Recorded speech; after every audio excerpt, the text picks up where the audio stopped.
I work reception at a boutique hotel in Amsterdam. An American couple checked in last Tuesday. The woman asked if we had any rooms with better views. I said, no, everything's booked. She stared at me like I'd insulted her mother.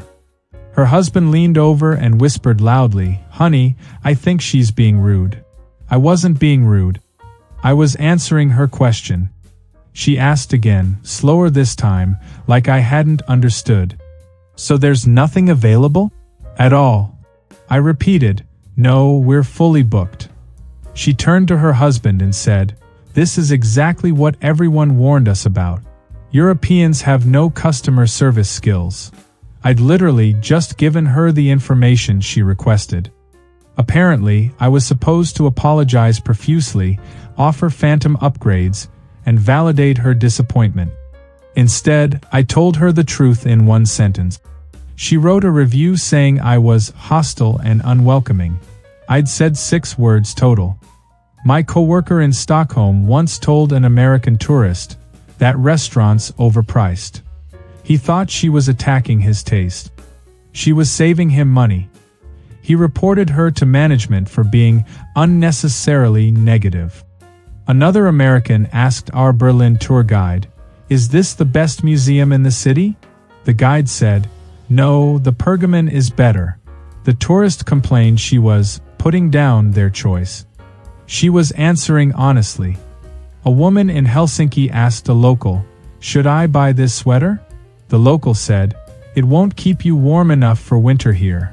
The woman bought it anyway, then complained about freezing.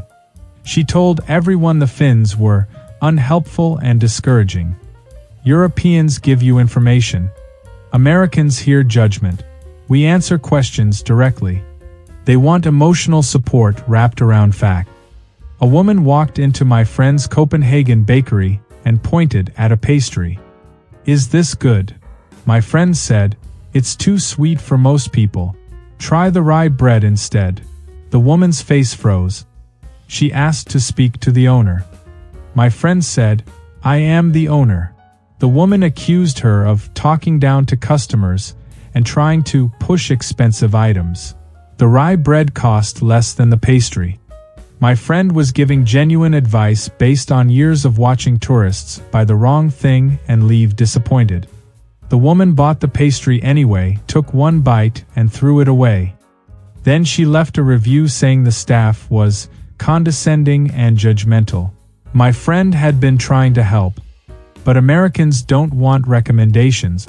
They want their choices praised. When you suggest something different, they hear, you're wrong and your taste is bad. The gap isn't in the words. It's in what those words are supposed to accomplish. I have a cousin in Munich who works at a pharmacy. An American man asked for sleeping pills.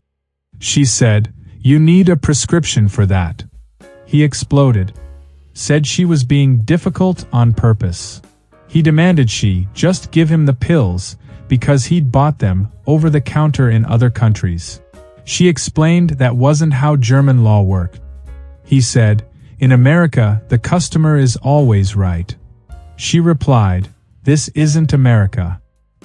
He threatened to report her for discrimination against Americans. She'd simply stated pharmacy regulations. But he heard hostility. He wrote to corporate claiming she was aggressive and refused service. The report described her as raising her voice and being confrontational. Security footage showed her speaking calmly the entire time. He'd invented an argument that never happened. When Europeans state facts without smiling, Americans interpret it as aggression. They need emotional cushioning around information. Without it, they assume you're angry. He wanted her to say, I'm so sorry, but unfortunately German regulations require a prescription. I wish I could help more. Instead, she gave him the relevant fact in one sentence. My manager in Paris had an American guest ask, do you speak English? She said, yes. That was it. Just yes. The guest complained she was curt and unfriendly. He wanted, yes, of course. How can I help you today? Instead, he got a direct answer. He told other guests the staff was cold and dismissive. She'd confirmed she spoke his language. He wanted a performance. Europeans answer questions. Americans want rapport building. We see efficiency. They see rudeness. The gap isn't language. It's expectation.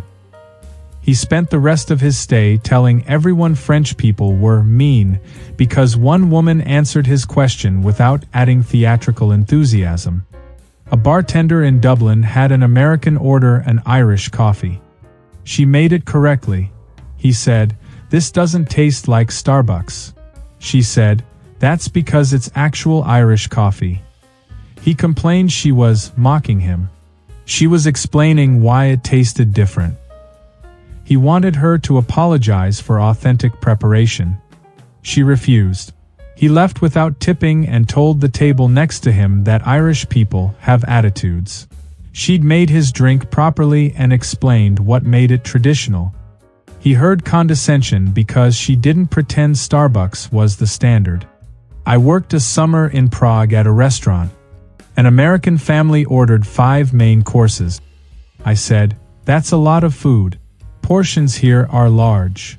The father laughed and said, "We're hungry." I brought the food. They ate maybe half. I started clearing plates. The mother said, "Why didn't you warn us?" I reminded her I had. She said, "You didn't really warn us. You just made a comment." I'd used the exact words, "That's a lot of food." She insisted I should have been more firm, or explained better. But when I'd tried to explain, the father had brushed me off. Now she was angry I hadn't insisted harder. Americans want to be stopped from making mistakes, but they get offended when you try to stop them. There's no winning. They want you to read their minds and know when a suggestion is actually a command they need you to enforce. My friend works at a car rental office in Norway. An American insisted on driving to a glacier in a compact sedan. My friend said, "You need a 4-wheel drive for that road." The man said, "I've been driving for 30 years. She explained the road was gravel and steep. He said, "I'll be fine." She made him sign a waiver acknowledging her warning. He returned 8 hours later with a destroyed undercarriage and demanded a refund. He said she should have refused to rent to him if the car wasn't appropriate. She'd told him 3 times it wasn't appropriate. He'd insisted. Now he claimed she'd let him make a bad decision. The damage cost twice the rental fee. He posted online that the company doesn't care about customer safety. She'd literally tried to protect him. He'd overruled her. Then he blamed her for his choice. Americans reject advice, then get furious you didn't force them to take it. They want the freedom to ignore you and the safety net of your responsibility when they're wrong. A man came into my friend's electronics shop in Vienna. He wanted to buy a laptop that was clearly underpowered for what he described needing. She said, "This model won't run those programs well. You need more RAM." He said, "I know what I'm doing." She showed him a better option. He said it was too expensive, and he'd done his research. She sold him what he wanted. He returned 3 days later. The laptop was too slow. He said she'd sold him the wrong computer. She pulled up the receipt with her notes recommending the other model. He said, "You should have been more insistent." She'd explained technical limitations. He'd dismissed her. Now he wanted a refund because she hadn't argued harder. She refused. He threatened legal action for knowingly selling defective products. The laptop wasn't defective. It was exactly what he demanded against her advice. Europeans tell you once, if you ignore it, that's your problem. Americans want to be saved from themselves, but also respected for their choices. Both at the same time. My sister works at a clothing store in Milan. An American woman tried on a dress 2 sizes too small. My sister said, "That size doesn't fit. Try the next one up." The woman said, "I'm always this size." My sister brought the larger size. The woman refused to try it. She bought the small one. She returned it the next day, saying it was cut wrong. My sister showed her the return policy. No returns on correctly sized items. The woman said, "You told me it fit." My sister had said the opposite. The woman started crying and said Italian stores were trying to make Americans feel fat. The dress wasn't cut wrong. She'd bought the wrong size after being told it wouldn't fit. Now she wanted my sister blamed for her choice. My best story comes from a colleague in Brussels who worked at a train station ticket counter. An American woman asked about trains to Bruges. He said, "There's one in 20 minutes, or a faster one in an hour." She asked which he recommended. He said, "The faster one's better if you're not in a rush. Fewer stops." She bought a ticket for the 20-minute train. She came back 2 hours later, furious. The train had been slow and made a dozen stops. She'd missed half her day in Bruges. She said he'd deliberately misled her.